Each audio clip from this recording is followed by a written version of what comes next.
Hey yo tout le monde, c'est The Matchzone. Aujourd'hui on se retrouve pour une nouvelle vidéo. Une nouvelle vidéo horreur.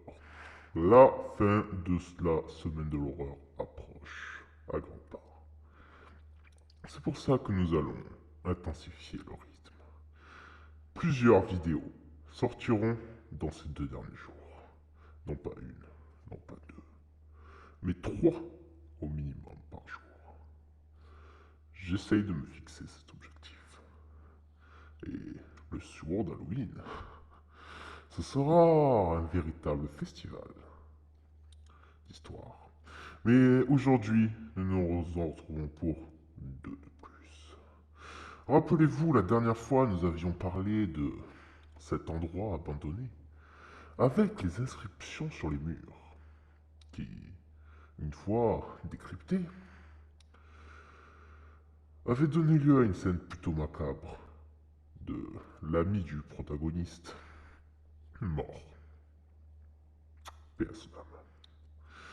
Nous avions parlé aussi du rêve de l'homme qui a rêvé que quelqu'un était dans sa chambre, qui a fait un rêve si réel qu'il a eu du mal à endormir. Mais aujourd'hui, on passe à autre chose.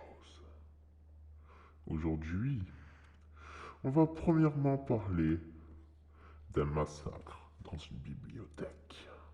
Donc, comme vous pouvez le savoir, si vous vous renseignez un minimum, en Corée du Sud, l'assiduité dans les études est une qualité des plus primordiales chez les jeunes. Leurs parents exercent une pression énorme pour qu'ils travaillent dur à l'école et les poussent toujours à atteindre les grades les plus élevés. Les étudiants ont fréquemment recours à des tuteurs pour les aider à réviser après ces heures de cours, et une grande partie des élèves retournent à l'école la nuit même pour étudier encore et encore. C'est vraiment de l'éducation poussée. Et ce qui est plutôt étonnant et marrant, c'est que eux, au moins, ils se plaignent pas. Alors que vous, en France, vous vous plaignez. Pourquoi? Peut-être ne le saurons-nous jamais. Bref, ce phénomène est devenu un grand problème en Corée du Sud, car les étudiants travaillent sans relâche et restent pour la plupart éveillés toute la nuit, ce qui leur a fait qu'ils manquent de sommeil. Ils s'endorment littéralement pendant les heures de cours. Et depuis quelques années, afin d'endiguer ce problème, les directions de plusieurs écoles ont pris des mesures en interdisant aux élèves l'accès aux salles de travail après 22 heures.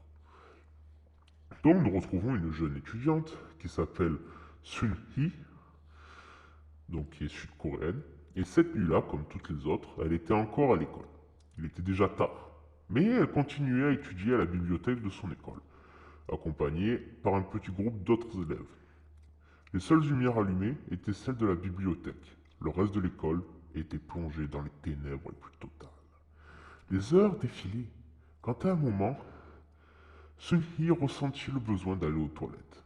Elle s'accorda donc à contre-cœur une pause dans ses révisions. Vous vous rendez compte? Elle s'autorise une pause à contre-cœur.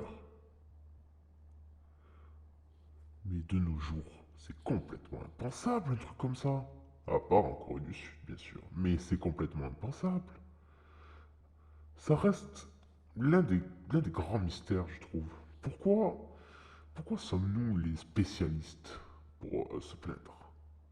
Alors que, quand on regarde bien, quand on creuse bien, il existe des personnes qui ne font que ça de leur vie et qui s'en sortent très bien, même s'ils arrivent à s'endormir.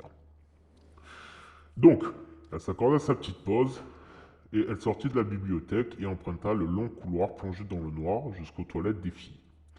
Dans la bibliothèque, quelques instants passèrent avant que les étudiants qui y étaient entendent un bruit singulier, tel un tambourinage qui semblait provenir de la fenêtre. Ils dirigèrent leur regard vers la source du bruit. Les étudiants y virent alors avec effroi une silhouette de femme, pâle et décharnée. Elle se tenait là, debout, à l'extérieur. Son visage était collé à la vitre et ses yeux intensément clos.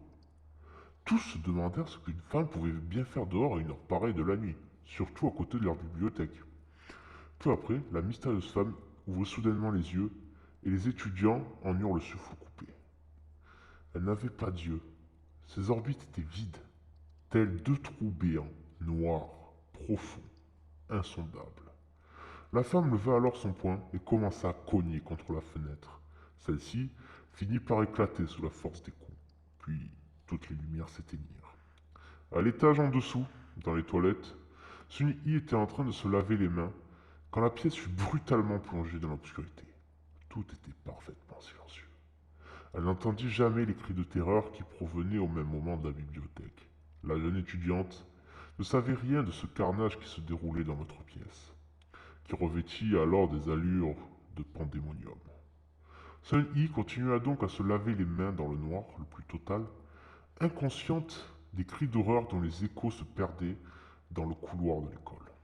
Ces derniers s'arrêtèrent aussi brusquement qu'ils avaient commencé, et l'établissement fut à nouveau plongé dans un silence de mort le plus total. Sa pause terminée, Sun-Hee poussa la porte des cabinets et longea une nouvelle fois le long couloir pour rejoindre la bibliothèque. Arrivée à l'intérieur, elle s'arrêta net. Les corps sans vie de ses camarades jonchaient le sol de la pièce. Certains cadavres gisaient sur le sol alors que les autres reposaient sur les tables ou les étagères. Sun-Hee tremblait maintenant de frayeur, cherchant à comprendre ce qui avait bien pu arriver ici en si peu de temps. Ce n'était rien d'autre qu'un véritable massacre. À ce moment précis, l'étudiante entendit résonner des pas dans le couloir qu'elle venait d'emprunter. Elle se jeta à terre aux côtés de ses défunts camarades et se figea dans la plus parfaite immobilité. Elle entendit alors quelque chose se glisser à l'intérieur de la pièce. Sun-Hee s'efforça de garder les yeux fermés, feignant ainsi être morte elle aussi. Elle entendait maintenant un léger bruissement, comme si quelque chose se déplaçait lentement à travers la bibliothèque. Malgré la panique qui lui saisissait les entrailles, l'étudiante s'appliquait au plus grand immobilisme, peinant à ne pas faire le moindre bruit. Elle entendit alors une voix d'outre-tombe murmurer un, deux, un, deux, un, deux. La curiosité prit le dessus sur la peur de Sun-Hee, et cette dernière entr'ouvrit les yeux avec précaution, juste assez pour pouvoir jeter un coup d'œil furtif. Elle vit alors, au milieu de la pièce, une femme d'une pâleur extrême, dotée d'une aura fantomatique, toute de blanc vêtue. Sun-Hee referma immédiatement les yeux, réprimant au passage son envie de hurler. Elle entendait clairement le fantôme ramper dans la pièce, allant de corps en corps et murmurant inlassablement entre deux inspirations. Un, deux, un, deux, un, deux. Sun-Hee continuait de fermer ses yeux aussi fort qu'elle pouvait, et des crampes commencèrent à lui faire mal aux muscles de son visage. Elle priait de toutes ses forces en son fort intérieur pour que le fantôme disparaisse au plus vite. Un, deux, un, deux, un, deux. Le fantôme se baladait toujours de corps en corps, se rapprochant inexorablement de Sun-Hee. Un, deux, un, deux, un, deux. La distance entre la jeune étudiante encore en vie et le spectre se réduisait comme peau de chagrin. Sun-Hee était tétanisé, incapable du moindre mouvement, fût-il involontaire. Un, deux, un, deux, un, deux. Le fantôme était maintenant derrière Sun-Hee qui avait même cessé de respirer. Puis le murmure lancinant s'arrêta brusquement. L'étudiante était toujours immobile, ses oreilles attentives au plus petit bruit qu'elle pouvait entendre. Mais seul un lourd silence pesait maintenant dans l'atmosphère. La bibliothèque était suspicieusement calme. Sun-Hee laissa s'écouler de longues minutes, guettant le moindre bruit, mais plus rien ne se fit entendre. Soulagée, et se pensant seule, elle en conclut donc que le fantôme était parti. Elle ouvrit lentement les yeux, mais sauf que il se tenait juste devant elle, accroupi, la fixant intensément de ses orbites vides, pointant un doigt squelettique sur le visage décomposé de l'étudiante.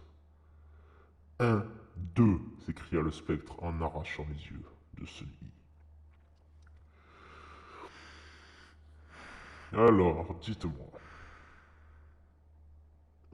il est très peu probable que vous viviez en Corée du Sud et que vous voyez cette vidéo. Il est très peu probable que vous soyez le soir dans une bibliothèque pour travailler. Une bibliothèque scolaire. Mais si vous y êtes, n'y allez plus. Vous faites très attention à ce que vous faites. Et comme vous pouvez le voir, n'ouvrez pas les yeux avant un long, très long moment. Parce qu'une fois que ça vous a vu, ça vous tue. La deuxième histoire est un peu plus particulière.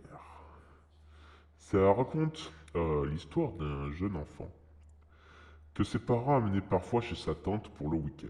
On connaît tout ça, les parents qui travaillent, qui ne peuvent pas nous garder, et qui emmènent les enfants chez de la famille. Bref. En général, il passait le temps à jouer avec ses deux cousins qui étaient environ du même âge que lui. Il vivait dans une petite ferme avec beaucoup d'espace. Il pouvait courir et faire à peu près tout ce qu'il voulait. Un jour, ils décidèrent d'aller visiter le terrain voisin qui se trouvait à plusieurs centaines de mètres de la maison. C'était un endroit abandonné depuis des décennies, mais une vieille maison et plusieurs autres bâtisses étaient encore debout sur cette propriété, et elles ne demandaient qu'à être explorées.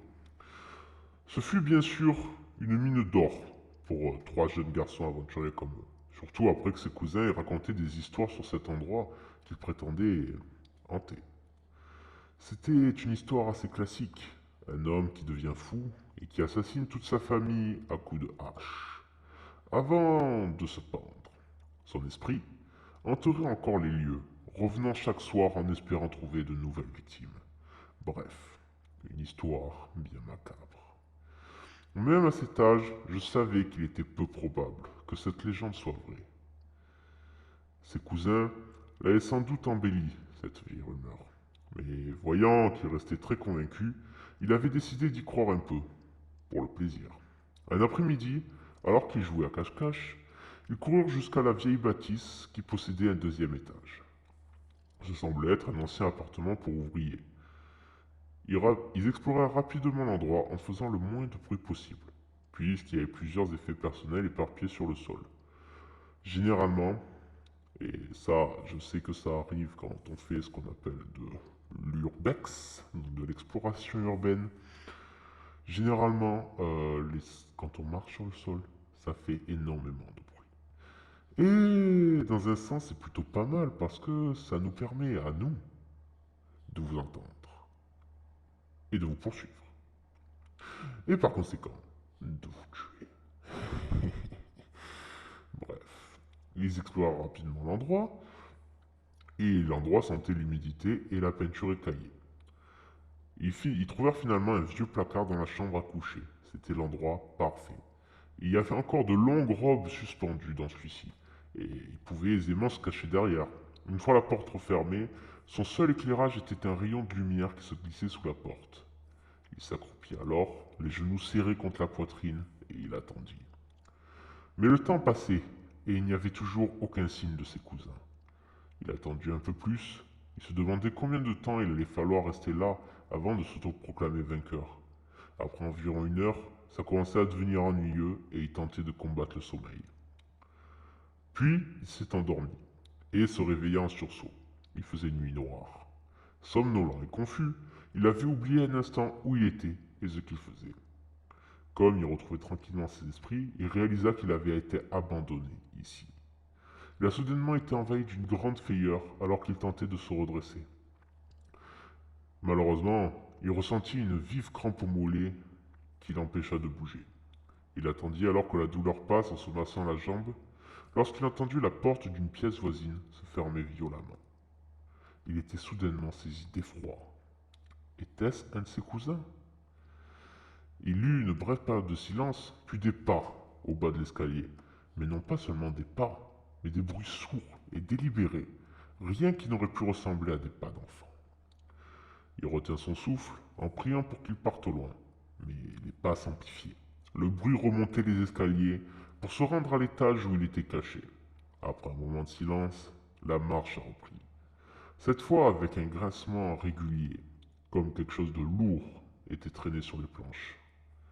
Cet étrange bruit a fait son chemin à travers les pièces de l'étage, déplaçant sur son passage les objets hétéroclites qui étaient sur le plancher. Il avait l'impression qu'une odeur putride était apparue dans l'air.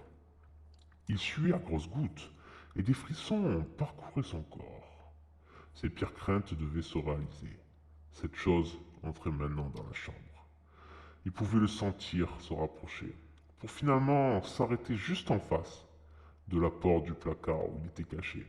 Après une longue et angoissante pause, les pas reprirent et ils quittèrent la pièce, afin de se rendre dans une pièce voisine et de s'évanouir dans le couloir. Il attendit ce qui semblait être une éternité. Il n'y avait plus de son maintenant. Alors il essaya de trouver assez de courage pour ouvrir la porte et s'enfuir. Mais au moment précis où les muscles de son corps se redressaient pour quitter le placard, il entendit un respire rauque derrière lui et un souffle chaud contre sa nuque. C'en était assez pour lui.